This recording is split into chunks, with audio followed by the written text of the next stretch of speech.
Olá, seja muito bem-vindo e muito bem-vinda aqui ao Nada Trivial. Às segundas-feiras a gente vem para inspirar você, inspirar seu cérebro no quadro Inspiring Brains, que você sabe também é um podcast, que divulgado em todas as plataformas de podcast por aí. Então eu vou chamar a vinheta, que daí a gente começa o podcast logo em seguida.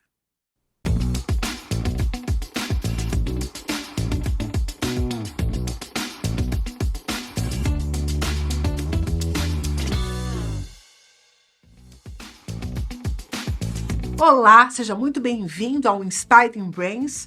Este podcast é um quadro do canal Nada Trivial no YouTube, mas também é apenas um podcast aqui para você ouvir no áudio, caso você não queira ver estas pessoas que estarão por aqui hoje neste episódio do nosso podcast Inspiring Brains. Como você sabe, sempre um super convidado, hoje é uma convidada que você já vai conhecer, vai entender por que ela está por aqui nesse quadro e o que ela pode trazer para contribuir na sua percepção sobre o que a neurociência tem de valor para inspirar você, sua carreira, sua vida pessoal. É por aí. Então, conheçam Roberta Valença. Como vai, querida? Bem, obrigada. Seja muito bem-vinda. Fiquei bem feliz pelo convite. Muito obrigada por ter topado estar aqui. Eu sei que você se desloca, tem que largar as coisas que está fazendo para dedicar esse tempo aqui. Então, vamos fazer ele valer muito, tanto para você quanto para o público que está assistindo a gente. Muito obrigada por ter aceito o meu convite. Imagina, o prazer é meu. Muito feliz de estar aqui. Fala para mim uma coisa, neurociência e você, como é que essas coisas se encontram? Conta um pouquinho da tua história e como é que você se bateu com a neurociência em algum momento. Bom, para falar um pouquinho da minha história, eu já estou no meu terceiro avatar profissional, né? Opa. Então, iniciei a carreira em marketing, mais focada em branding. Aí, depois de 2 anos, por uma questão de sentido mesmo, fui trabalhar com gestão da sustentabilidade, bem focada em planejamento estratégico. E aí, nesses 8 anos de gestão da sustentabilidade, comecei a perceber o quão difícil era implementar uma gestão sustentável por conta das pessoas. E acabei reencontrando uma amiga que tinha um projeto específico que unia sustentabilidade e pessoas. E aí foi quando eu vi sentido trabalhar com pessoas. Então, eu tenho uma formação bem diferente das pessoas que normalmente trabalham com RH ou com gestão de pessoas, né? Tenho um background assim, de administração, depois fiz o mestrado em sustentabilidade e agora estou na busca da neurociência, né? Fiz a pós-graduação lá na Santa Casa, coloquei muito em prática hoje na COR. Eu sou sócia da COR, né? A COR é um laboratório de novos approaches para a gestão de pessoas, muito conectado a criar pavimentos para os futuros desejáveis. Então, a gente trabalha muito com a questão da dinâmica relacional para a transformação digital, por exemplo. E, para mim, a neurociência trouxe um aporte gigantesco em como que a gente pode tangibilizar uma consolidação, por exemplo, de um novo comportamento, que é o que a gente busca quando a gente faz uma transformação digital. O grande desafio do trabalho que você tem em sustentabilidade é a adoção das pessoas. Exatamente. De despertar a intencionalidade, né? E lá atrás, antes de conhecer a neurociência, eu não entendia qual era o peso e qual era o gatilho necessário para despertar essa intencionalidade. Então, até quando a gente começou a COR é novinha, ela tem 3 anos. 3 anos. A gente começou muito pautado em psicologia e, obviamente, contornos de negócios, né? O nosso diferencial é que a gente entende a estratégia organizacional e trabalha ela de uma forma que a gente olha os contornos e coloca as pessoas a serviço dessa estratégia. Por que você chamou isso de diferencial? Vou fazer uma provocação, porque eu acho que vale a pena você falar um pouco sobre isso. É comum as pessoas falarem de sustentabilidade a partir da própria coisa em si, né? Como se fosse assim, a gente precisa de sustentabilidade por causa da natureza. Ou a gente precisa de sustentabilidade por causa da diversidade das pessoas, e isso me parece sempre uma espécie de distorção quando a gente está discutindo com uma empresa. Porque a empresa em si já tem os seus porquês, né? Isso acaba gerando um certo conflito, sim ou não? Então, foi o conflito que me drivou para outro lado, né? Para outro caminho, porque normalmente a intenção está pautada em algo externo, né? Então, eu não vou ter aquele investimento porque lá precisa ser certificado B, ou então precisa ser certificado no GRI. Então, a busca foi muito uma busca pouco genuína de sustentabilidade, muito mais por vantagem competitiva do que, de fato, o que ele vai ganhar sendo uma organização sustentável. Sim. Uma coisa meio Então, aquelas ISOs que tinha no passado, isso, que a e gente uma não entendia por estratégia. que tinha a ISO, que na verdade era para criar um sistema, né, um sistema de negócios mais limpo, mais adequado, que tenha uma garantia de produtividade, e na verdade passou o certificado a existir por ele mesmo, né? Exato. Mudou muito de 2000 para cá, né? Acho que cada vez mais as empresas estão entendendo que a sustentabilidade não é uma estratégia apartada, né? Ela precisa, para funcionar, ela precisa partir do core business, mas ainda assim, a gente ainda vê muita é como se as pessoas realmente tratassem a sustentabilidade como uma filantropia, né? Como algo que eu faço aqui o errado, e aí eu ajudo uma organização, ou eu replanto ali e está tudo certo. Então, isso vem mudando, né? E a gente tem tentado novos approaches para isso, mas tem um caminho gigantesco aí pela frente. E que dependendo do setor do negócio, o desafio é menor ou maior, né? Quem Exatamente. está, quem sabe, correndo mais riscos nessa história da sustentabilidade? Que setor da economia apanha mais? Às vezes eu vejo o pessoal de alimentos, né? Precisando Olha, usar muita água, usar muita. lidei com a indústria, porque eu acho que é onde tem a pegada negativa maior, né? Mas, na minha opinião, a área da saúde é uma área que tem uma lacuna gigantesca. É mesmo? Gigantesca. Do próprio negócio, né? Do quanto a gente olha para a saúde com a nobreza de salvar, mas não entende que ela é a geradora principal de muitas doenças. Até a forma como a área da saúde, o sistema da saúde olha para a questão da doença, né? Então, o último projeto que eu fiz foi em 2008, que aí foi quando eu migrei para pessoas. Então, assim, vou até fazer um parêntese, Carla, porque eu Faça. estou mais distante da sustentabilidade agora. Eu estou lidando mais com gestão de pessoas, então até Mas acho. não nesse campo específico da sustentabilidade. Você está falando de gestão de pessoas, amplo espectro, Hoje a mudança de gente, comportamento, isso é, inovação, hoje a gente lida transformação com duas frentes, tecnológica. que é aprendizagem e cultura.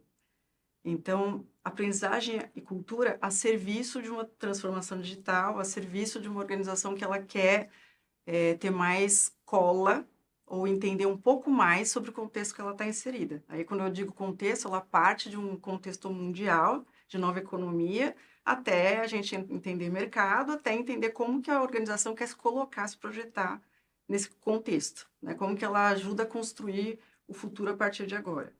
Mas o problema é que muitas organizações que nos contratam, elas nos contratam com o briefing de querer o novo, mas elas escolhem o velho na hora da gente explicar ali como fazer esse roadmap.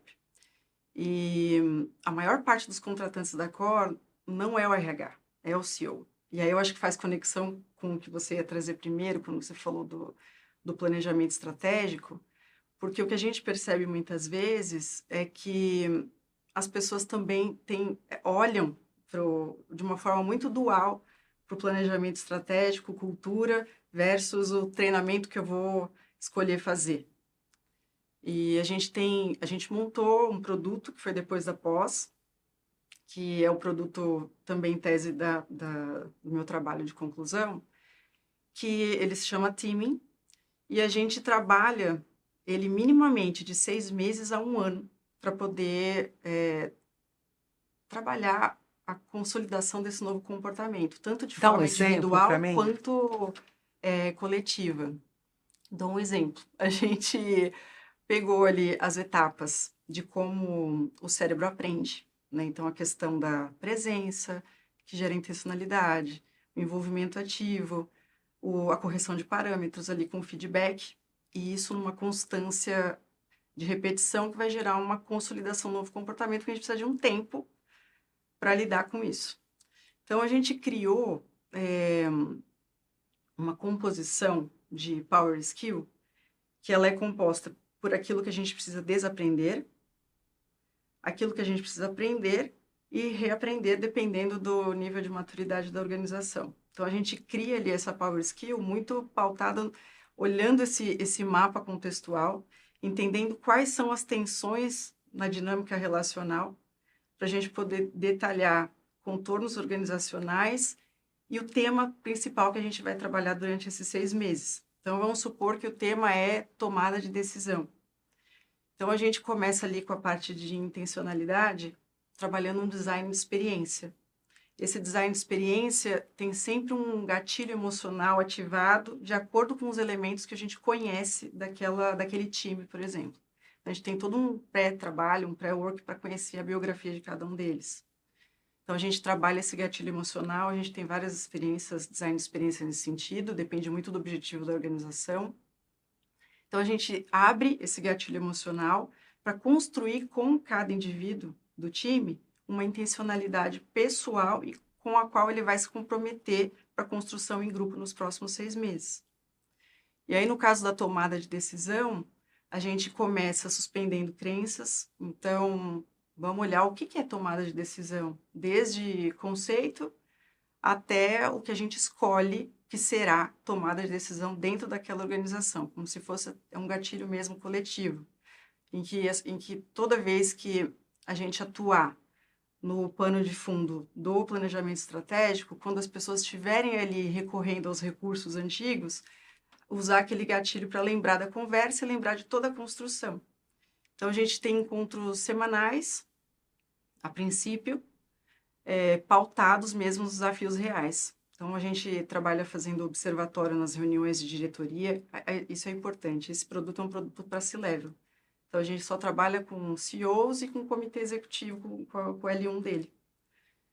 Então, semanalmente, a gente vai acompanhando como observadora nas reuniões, entendendo essas discussões da correção do parâmetro, né, do comportamento que a gente quer deixar para trás e do comportamento que a gente quer adquirir nessas discussões estratégicas e ajuda o RH a ir moldando novos contornos que projetem esse novo comportamento, desde bônus, desde formato de ritual, desde design organizacional, tudo isso, colocando o sistema inteiro a favor daquela mudança.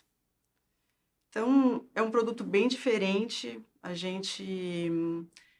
é uma venda que demora mais, né? Porque nem toda organização tem essa disponibilidade de, vou demorar 6 meses para começar a ver resultado? Não, não vai, porque o resultado ele já vai acontecendo ali à medida que a gente inicia, no próprio acesso individual de ponto de partida e no design de experiência. A gente mexe muito com a emocionalidade o tempo inteiro, trazendo ali essa questão da gente conseguir configurar valência positiva em experiências que normalmente as pessoas dão valência negativa, né? Então, o feedback negativo, a questão de assumir um erro, de expor a vulnerabilidade para o time, do CEO, que é a figura máxima, que normalmente é tido como uma figura herói, dele se mostrar também vulnerável, de saber, gente, não sei para onde a gente vai, e despertar naquele time ali uma cola muito, muito mais genuína, né? Muito mais próxima. Sim. De resolver como time. Mas, nesse meio do caminho, a gente já colocou esse produto no mercado, vai fazer 2 anos. E nas nossas lições aprendidas, a gente tem percebido algumas coisas que estão nos ajudando a entender, por exemplo, como que eu lido com o RH. Porque assim que a gente começa o trabalho, o RH fica muito exposto. Né? Exposto, primeiro, pela retórica de que o RH não é estratégico, e de fato, gente, a gente já está há mais de 10 anos falando que o RH não é estratégico e ele continua não sendo estratégico. Então, tem um impacto gigantesco. Em algumas organizações, o RH nos repeliu e tirou, porque não é simples sustentar esse desconforto. E se tem uma coisa que a gente sabe fazer bem é tirar esse band-aid. E aí agora a gente está melhorando justamente nessa lição aprendida. Como é que a gente dá um disclaimer, como é que a gente prepara com antecedência o RH para aguentar esse tranco e ajudar a sustentar esse desconforto. Agora, me conta uma coisa, por que razão, eu suponho que eu saiba, mas eu vou deixar você explicar, até porque é bem legal para que essa discussão se amplie. Por que razão você acredita que esse é um produto que tem que ser um pouco mais restrito? É por conta do tempo, é por conta de preço, é por conta de aceitação da empresa em fazer esse investimento para níveis hierárquicos mais baixos? Ele é É multidimensional essa resposta, porque depende muito da organização. A gente até colocou um target específico, porque realmente precisa ter um mínimo de maturidade ali para poder lidar com isso. A gente está falando só de C-levels e já tem uma dificuldade ali de C-levels para poder, por exemplo, entender a diferença de fricção social e fricção intelectual. Porque acontece na parte de envolvimento ativo, a gente trabalha exatamente isso. Como é que a gente suspende crenças, como é que a gente fala metodologicamente, como é que a gente assina lá o Disagreeing Commit juntos, né? Como é que a gente vai trabalhar quando essa estratégia der errado, como é que a gente articula isso de um outro jeito diferente do que a gente vê nas organizações hoje. Então, tem uma questão, sim, de valor, porque é um trabalho que demanda muitas horas presenciais ali e é muito customizado. Tem que ter uma premissa da organização de resultado não, de paciência, porque é um trabalho denso. Então, nesse contexto, as pessoas ficam estressadas mesmo, porque elas são colocadas ali, nua e crua, num autoconhecimento diferente, né? A gente vê hoje que tem uma lacuna gigantesca de aprendizagem técnica mesmo. As pessoas não entendem, por exemplo, o contexto onde elas estão inseridas, que elas falam de transformação digital muito mais da tecnologia em si, mas não entendem a serviço do que essa tecnologia está, porque falta repertório técnico, mas técnico que faça sentido no contexto de hoje. Então, Esse ponto que você levantou é importante, porque aí, quem sabe, seja dentro da andragogia o maior desafio. Fazer com que uma pessoa que já foi validada tantas vezes, né, do ponto de vista laboral, assim, exato.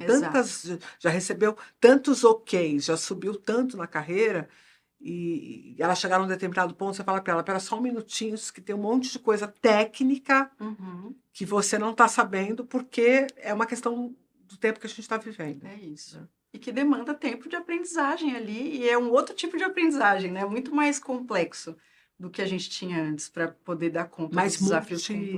multitemático, né? Exato, Multidisciplinar, sei lá, exato. integrado, né? Uma coisa meio Exatamente. polímata. Exatamente. É esse o ponto. Inclusive, é um tema que eu gosto muito e que eu acredito muito. Porque eu acho que quanto mais a gente conseguir abarcar um repertório maior, mais conexões não óbvias a gente vai conseguir fazer sobre o mesmo tema. E quando a gente fala de futurismo, tem muito disso, né? Porque a gente olha com uma diversidade da lente para além do nosso negócio, diferente de como a gente olhava antes, né? Que era estudar eh, estudar o mercado, ver ali quem eram os concorrentes. Hoje o concorrente ele é muito transversal, não é o que tem o mesmo negócio.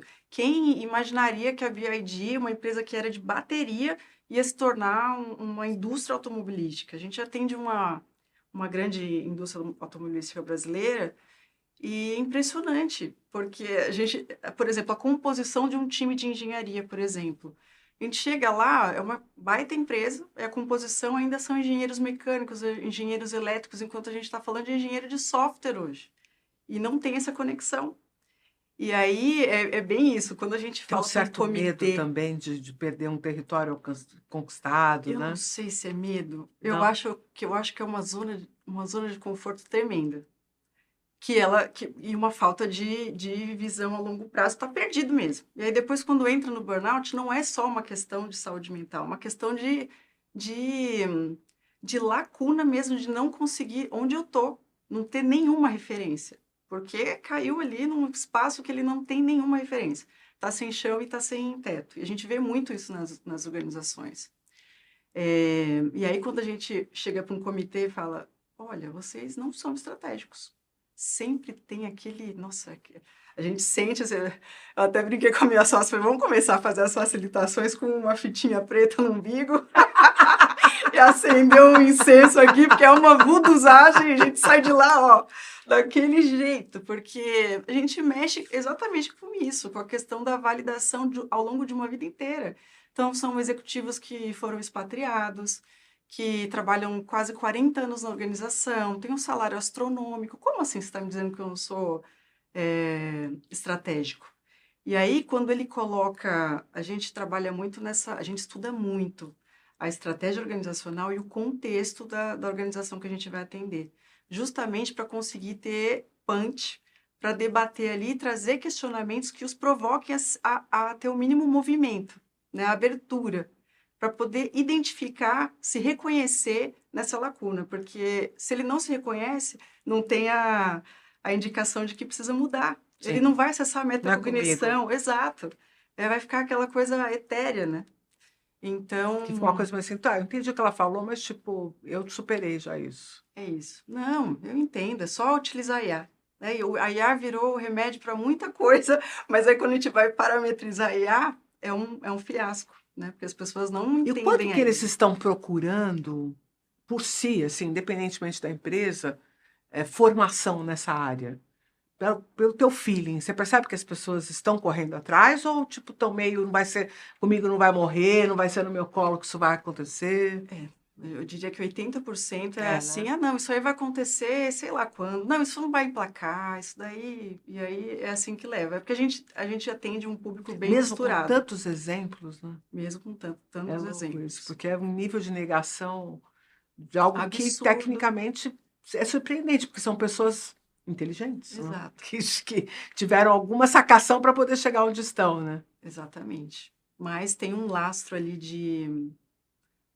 de grana mesmo, né, da organização e do setor, porque, por exemplo, o setor de agricultura é um setor que tem uma parcela pequena que está buscando muito essa questão da... Porque tem os herdeiros, né, do agro. A Exato, gente está tendo um movimento de sucessão importante no exato. agro, que foi durante muito tempo dominado ali por pessoas que são mais próximas do ambiente rural e que tiveram uma vida mais próxima daquilo. E agora você tem uma segunda geração, terceira geração que saiu dali, foi Isso, estudar, foi exato, que conhecer trabalha outras bastante coisas. uma camada digitalizada. Sim, Mas quando a gente olha para modelos de negócio, eu acho que ainda tem muito tá, a entendi. virar, e talvez eles só virem quando a biotecnologia chegar mais próximo e aí começar a incomodar, que também é algo É porque que. também a gente tem que pensar, especialmente o agro no Brasil, né? Ele está acostumado com resultados muito potentes, né? E a gente teve, durante algum tempo, um incremento tecnológico muito Uhum, positivo uhum. a partir das nossas agências de pesquisa no agro e tal, que revolucionaram muita coisa, né? Mas que Exatamente, nós estamos chegando agora em CRISPR, estamos chegando a uma opção de outras exatamente. coisas que, Esse é o ponto, né? né? Porque o espaço é muito grande, né? Então, se minimamente ali você não entender, não sabe nem para onde redirecionar. Então, fala-se muito de adaptabilidade, adaptabilidade, mas na verdade, quando a gente busca adaptabilidade em si, a gente já está um pouco atrasado, porque falta essa leitura dos sinais de Aí você falou uma contexto. coisa legal que eu gostei, que é pavimentar futuros possíveis. Fala um pouco mais sobre isso.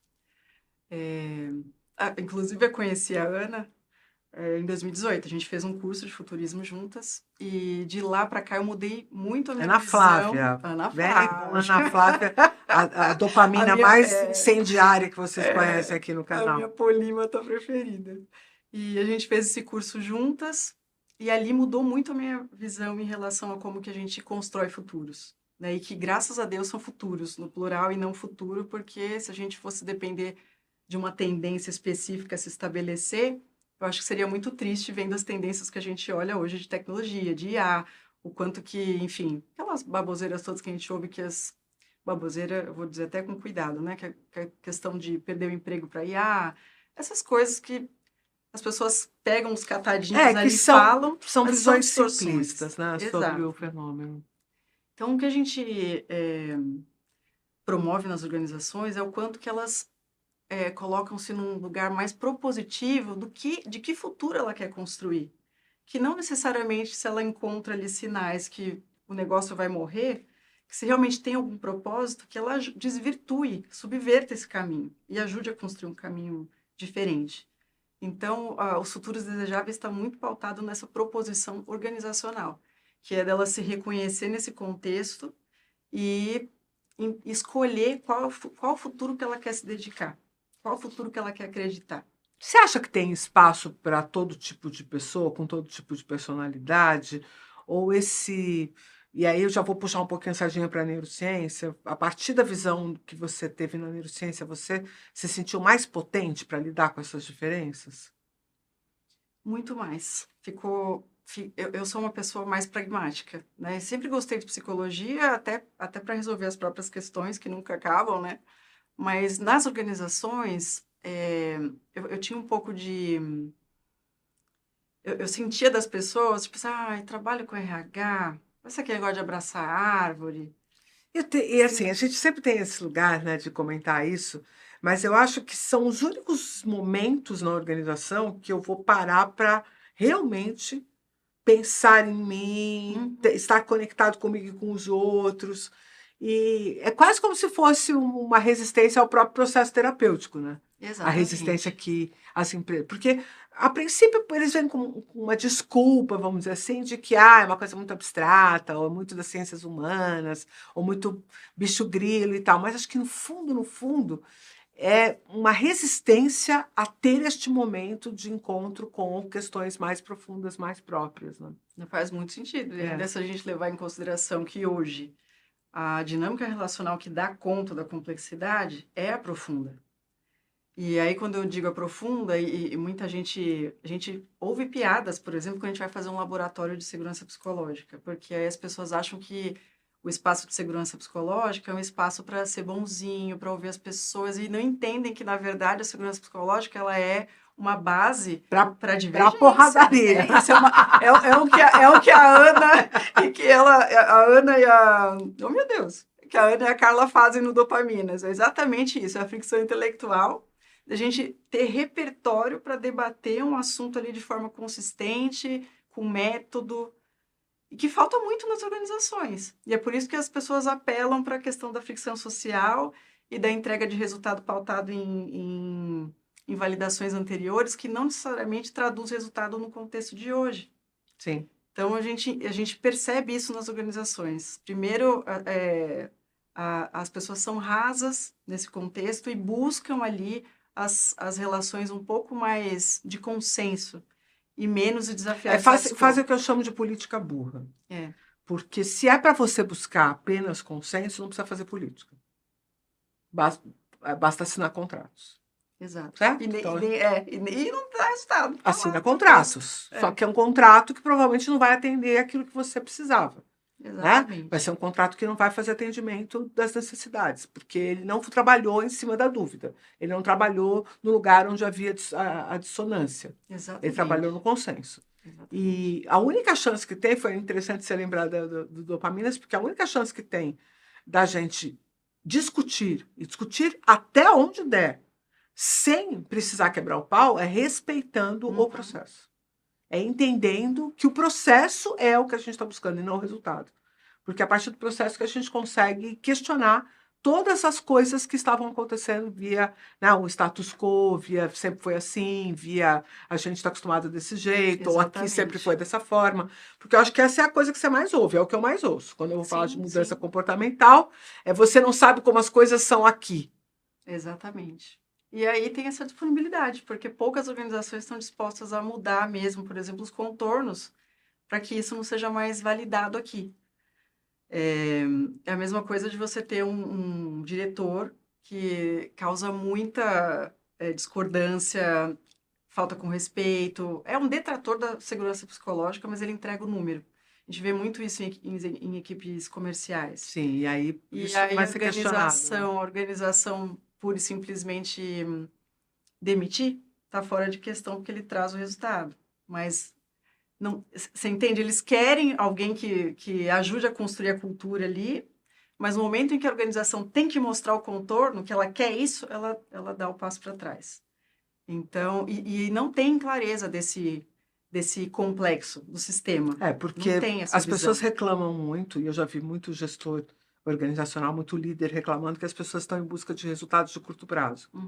Mas se a gente for olhar a organização como um todo, por mais que ela fale em planejamento de médio e longo prazo, ela está todos os dias discutindo o resultado de curto prazo. Né? Então, o foco está posto. Exatamente. O foco está posto.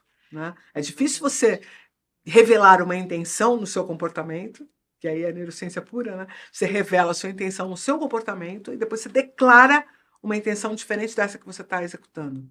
Não faz sentido nenhum o que você fala. Nenhum. O Exato. que você fala vai ser ignorado. O que você faz vai ser marcado como o reflexo do que você de fato intenciona. É desse jeito que a gente, mesmo sem saber, intuitivamente lê as pessoas. A gente não lê as pessoas pelo que elas falam. Exatamente. A gente lê pelo que elas fazem. Exatamente. E a empresa não percebe isso, a organização não percebe isso. Ela acha que pode declarar uma cultura, declarar um conjunto de, né, de cuidados em saúde mental, ou cuidados relacionados a treinamento e desenvolvimento, long life learning e tal. Tem um monte de premissas que são postas. Mas o cotidiano da organização não demonstra isso. E é aí que essa dissonância mata todo mundo, né? Exatamente. Por isso que o time a gente acompanha durante 6 meses. E não é algo apartado. A gente trabalha dentro com eles, dentro da estratégia da organização. Então, é como se a gente facilitasse essa naturalização desse comportamento novo enquanto, pelo menos 6 meses. A gente entendeu que é um mínimo. Tá. Menos que isso, a gente não consegue E eles fazem, ao longo do tempo, eles vão se engajando, as experiências que você teve, imagino que não sejam homogêneas, mas eles vão se engajando e isso começa a ser pauta da reunião deles, independentemente de ser um momento para discutir aquilo. Isso passa a estar inserido no cotidiano deles? Passa. Muito legal. É tão gratificante esse projeto, eu gosto muito. Ainda mais porque partiu da pós de neurociência e tem duas Quer dizer, questões. você estava fazendo a pós, aí você fez o desenho do teu TCC e desmembrou dali um produto. Exato. É muito interessante, porque muitos alunos passam por esse processo na pós. Exatamente. Eles, porque precisam se debruçar no TCC, outro dia a Marília Albuquerque, que coordena a pós junto comigo, estava questionando a necessidade do TCC. E eu falei para ela, eu acho assim, Má, que a gente tem duas coisas aqui. O aluno que não quer fazer o TCC, ele não vai se beneficiar do TCC mesmo, e pode ser que a gente esteja só penalizando ele do ponto de vista acadêmico. Mas o aluno que se engajar, ele pode tirar daqui o grande resultado de ter feito a pós. Porque é um tempo dele parar e fazer uma síntese do que ele construiu aqui. Então é como se a gente estivesse, ao tirar o TCC, extraindo a oportunidade dos que querem e favorecendo os que não querem, que vai dar na mesma, porque ele vai continuar não fazendo. Exato. Porque mesmo que ele venha a fazer de forma meio forçada, ainda mais hoje com o ChatGPT, com isso, com aquilo, não dói nada. Mas a gente, tirando o TCC, tiraria a oportunidade de pessoas fazerem o TCC e dali poder migrar um produto, como foi o seu caso, né? Que legal. E a aderência das pessoas com o tema de neurociência é muito maior, por exemplo, conta esse caso. Esse caso me interessa. Psicologia, porque esse caso me interessa. Acho que já entrou a psicologia, ela tem a sua importância, inclusive a gente mescla muito psicologia com neurociência.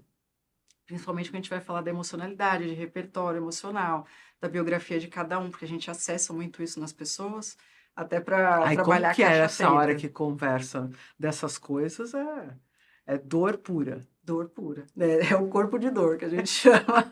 A gente tem um design de experiência, principalmente para organizações, por exemplo, que acabaram de passar por uma reestruturação, time novo. Então, para a gente conseguir a cola de novo, a gente faz um design de experiência que chama bagagem emocional. Então, ele entra no ambiente, ele se dá conta com vários objetos que remetem à sua história. Caraca. E isso inclui todos os sentidos, né? Cheiro, visão. Como é que vocês montam isso? Uma pesquisa. Pesquisa, cenografia. Agora a gente está querendo até passar essa experiência para o VR. Vamos ver. Que legal. Bom isso aí para reproduzir minimamente ali, para acessar os sentidos mesmo. E aí a gente já vai criando uma conexão entre eles depois, porque a discussão é muito em torno dessa narrativa pessoal que trouxe ele até ali, né? Porque a questão é, vamos honrar o que te trouxe até aqui. Então, a gente não invalida o que para ele é positivo. É só simplesmente colocar num lugar de que não é essa composição que vai te levar para onde você quer ir. E talvez esse olhar mude tudo, porque as pessoas se conectam com a intencionalidade entendendo o porquê não vai levar. Mas a demanda é construída por eles? No sentido de que, te pergunto, esse tema central do trabalho é um consenso do grupo? Sim. Ou é imposto por não, alguém? Não, é um consenso, é uma construção. Eles é que tiram da cartola lá a mágica que eles querem fazer. E a gente sempre chega nesse resultado fazendo o mapa de tensões. Aí o mapa de tensões a gente participa como observadora antes de começar o trabalho com eles de algumas reuniões estratégicas. Depois faz reuniões pontuais, individuais com cada C-level para entender em que perspectiva que ele olha para o negócio hoje, o desafio da cadeira, ver ali um assessment nossa, hoje está falando as palavras aqui, de Learn Agility, para entender como é que ele aprende, como é que ele vê essa questão de aprendizagem hoje, como é que ele lida com o próprio autoaprendizagem. E depois a gente cruza isso com os dados do time e entra em um consenso com eles lá, trazendo no mapa de tensões alguns statements, que é padrão a todos eles que a gente reconheceu nas entrevistas perfeito. individuais. Então, a gente traz ali o statement, que é uma comprovação de uma observação, de um comportamento. Então, a gente acaba que torna, a neurociência nos deu esse aporte de tornar o que é subjetivo em algo tangível. Né? Então, esse comportamento aqui, como é que a gente vai direcionar o dilema que está colocado aqui sobreposto com esse comportamento? Isso você acha que impacta na receptividade ao trabalho? Muito, né? Porque, primeiro, que eles se identificam com aquilo, e aí, automaticamente, quando eu me identifico e trago um exemplo de cada um ali, eles se sentem responsáveis por tornar aquela mudança realizável. Então, o comprometimento é bem maior. Obviamente que na operação, no dia a dia, e é por isso que a gente precisa ter essa sustentação ao longo dos 6 meses, a tendência é voltar para o padrão anterior. Então, a gente trabalha com muitos gatilhos. Isso você entendeu direitinho lá na Neuro como funciona, tá vacinada. É exatamente esse o ponto. E essa questão nos ajudou muito a defender o porquê que precisa ser minimamente 6 meses, porque ninguém faz mudança em curto tempo. Sim. Isso é uma coisa que as pessoas intuitivamente sabem, mas têm dificuldade de investir num programa de uma duração um pouco mais longa. Não, Né? e aí quando passa os 3 primeiros meses, que aí a gente está lidando com a resistência dos padrões antigos, eu acho que o maior diferencial é ajudá-los facilitando a essa transição de forma compassiva. Porque até a questão da gestão do estresse, a Márcia na cabeça aqui, da gestão do estresse é justamente a narrativa que cada um conta para si daquele processo, para poder sustentar ou não. Então, a gente trabalha muito essa narrativa compassiva, de olhar com amor a questão do erro, a questão de que a gente vai repetir diversamente aquele erro, e tá tudo bem. E corrigindo os parâmetros, e lidar com esse feedback, que muitas vezes é negativo. Negativo assim, no senso comum, porque nas premissas a gente já combina que esse feedback ele nunca é negativo, né? Então, depois do 3º mês, a gente começa a ver ali as pessoas naturalizando um pouco mais esse processo, se sentindo um pouco mais confortável no caos. Então, isso também é bem legal de ver. Inclusive, a questão do desaprender e reaprender, a gente sempre fala que se fosse para escolher uma habilidade, né, porque aí vem aquela falácia do cérebro, tem a questão da previsibilidade, dele buscar ali a previsão, mas, no entanto, e se a gente naturalizar que a previsão é a imprevisibilidade? Então, a gente trabalha muito nisso, né, em como que a gente pode naturalizar o fato de não ter previsibilidade. Esse, na verdade, seria o grande pulo. Que é do nosso tempo, né? Exatamente. É do espírito do tempo que a gente está, que provavelmente ninguém será capaz de prever exatamente o que vai acontecer, até porque no momento em que a gente pode instrumentalizar-se para agir no futuro, que a gente está pensando sobre isso, provavelmente o futuro será realmente uma construção inusitada. Exato, Porque nada linear. porque muita gente vai intervir e o que você vai ter vai ser, como sempre, né, um conglomerado complexo de interações humanas. As organizações, mais do que nunca, estão prontas para isso, porque se no passado a gente tinha comando e controle e, portanto, era mais fácil definir o que ia acontecer, numa gestão mais aberta, uma gestão mais humanizada no sentido, né, de trazer seres humanos para o jogo mesmo, né, com todas as suas potências e suas vulnerabilidades, você aumenta muito mais a imprevisibilidade, né? Exatamente. Porque não é que você está trabalhando no caos, você está instalando o caos de propósito. Exato. Né? E lidando com ele, porque é nele que a gente consegue captar ali os sinais para construir algo. E quando você conta essa história de ter uma formação de neurociência, de ser especialista no tema e tal, como que as pessoas reagem? Acham muito estranho, acham inusitado? Ou Hoje é um já, tema que está hoje muito em já voga, né? tá, hoje já está um pouco mais acomodado? Hoje é um tema que está muito em voga, mas a gente vê muita confusão das pessoas em relação ao tema. O pessoal confunde com PNL ainda? Nossa Senhora! Eu mesma fiz PNL em 2009. E aí hoje eu falo, gente, mas que absurdo. É um absurdo. Mas eu acho que tem muita receptividade para abordagem de neurociência. Então, a gente precisa aproveitar no bom sentido, né? Essa abertura, porque tem uma chance muito grande da gente conseguir converter o que a gente precisa converter. E eu vejo a neurociência e o design juntos muito a favor da gente conseguir acelerar esse pavimento. Você acha que é Porque isso que está acontecendo nesses clientes que você está entrando? Você está conseguindo se ficar satisfeita com o resultado que a você está maior parte, alcançando? sim. Que Mas a legal. gente tem um percentual ali que não entende, tem muita dificuldade com essa questão do longo prazo. Tem RHs muito ainda reativos, né? Então que realmente não se adequam no nosso approach, está tudo certo, tem momento para tudo. Mas eu vejo que é visto como uma grande plataforma para esse E o principal essa cliente que mudança. você tem ainda hoje ainda é uma empresa um pouco mais consolidada ou tem empresa familiar também que você atende? Como é que tem sido o teu público? Olha, o nosso público é bem misturado. A gente, no começo, atendeu muito startup. No final, acaba Inclusive, hoje a gente tem um produto específico usando o Teaming, com a base de neurociência, para desenvolvimento de CEOs para o contexto atual, porque normalmente eles são aconselhados por um board que fazia negócios lá atrás, então tem todo um repertório ali. Mas de um ano para cá, a gente tem atendido empresas com faturamento acima de 2 bi, então tem essa abertura. A gente ganha essa abertura quando a gente usa esse approach de neurociência e de design, e eu acho que tem um pouco mais de repertório por parte da tá, organização para entender o nosso escopo de trabalho, perfeito. que As não pessoas estão um pouco mais calejadas já no tema já estão um pouco neurociência. cansando, né, de fazer e não dar resultado, apesar de algumas nos procurar ainda querendo treinamento. A gente não faz mais treinamento, Muito a gente bom. não acredita em treinamento.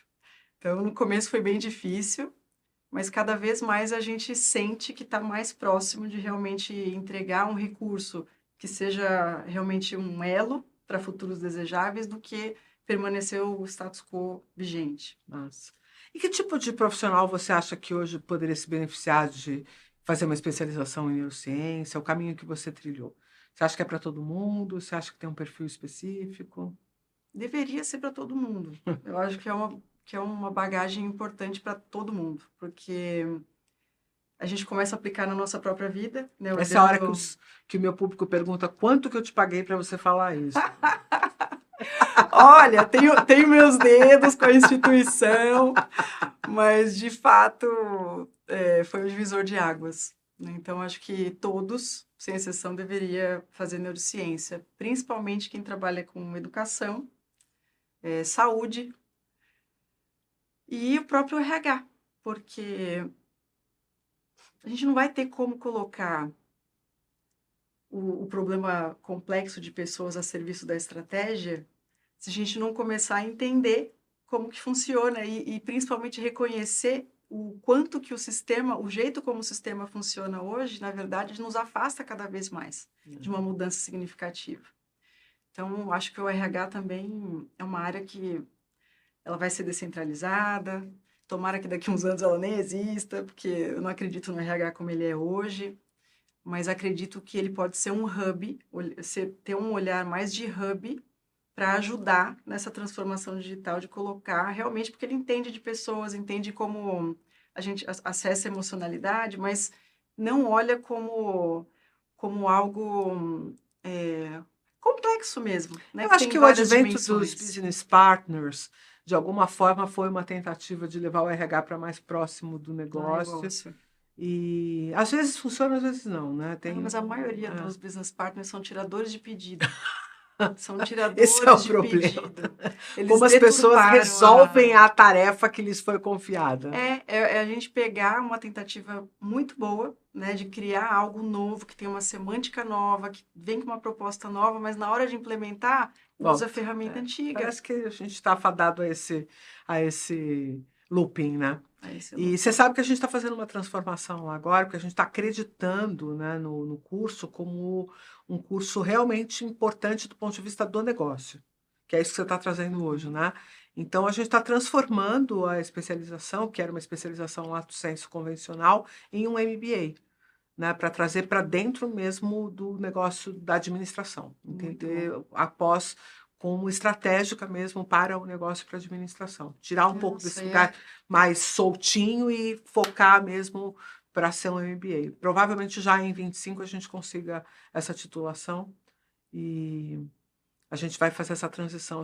A gente acredita muito e a gente acredita nesse curso como um curso presencial, né? As pessoas pedem muito para a gente transformá-lo num curso à distância, mas eu não tenho coragem. Porque, por conta do que a gente viveu lá, que a gente vive lá, né?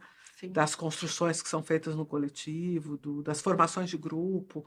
É muito comum as turmas terem pessoas que acabam, inclusive, fazendo negócios juntas e seguindo juntas, né? Então, a gente acredita muito nisso. Não, vocês vão ter bastante aluno.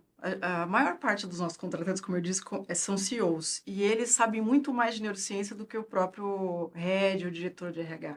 Então, eu também acho que é um público que entendeu que tem uma necessidade ali para atingir o objetivo de perenidade do negócio, né? Ou, se de uma startup, de escalar o negócio. Então, entender como tirar proveito da potencialidade de cada um que está ali e sem amarras com o sistema, né? De ter um sistema flexível, que à medida que ele delineia a estratégia, ele olha o que ele tem em casa como potência, e aí sim a gente desenha esses contornos que estejam a serviço.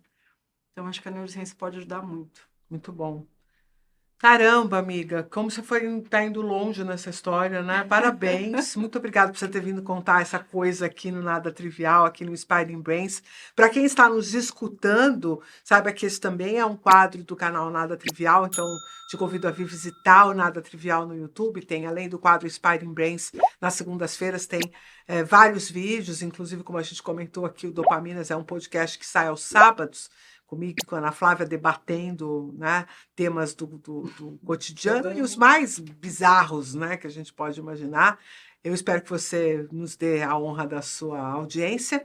E, Roberto, eu só posso te agradecer e dizer para você voltar sempre aqui, que a casa é sua. Eu que Teve novidade lá, volta para contar para gente. Opa, tá quem bom? sabe daqui um ano eu faço parte das dopaminas. São 3 dopaminas. Uma boa dopamina para entrar aqui. Tchau, pessoal. Tchau, gente. Até o próximo. Valeu.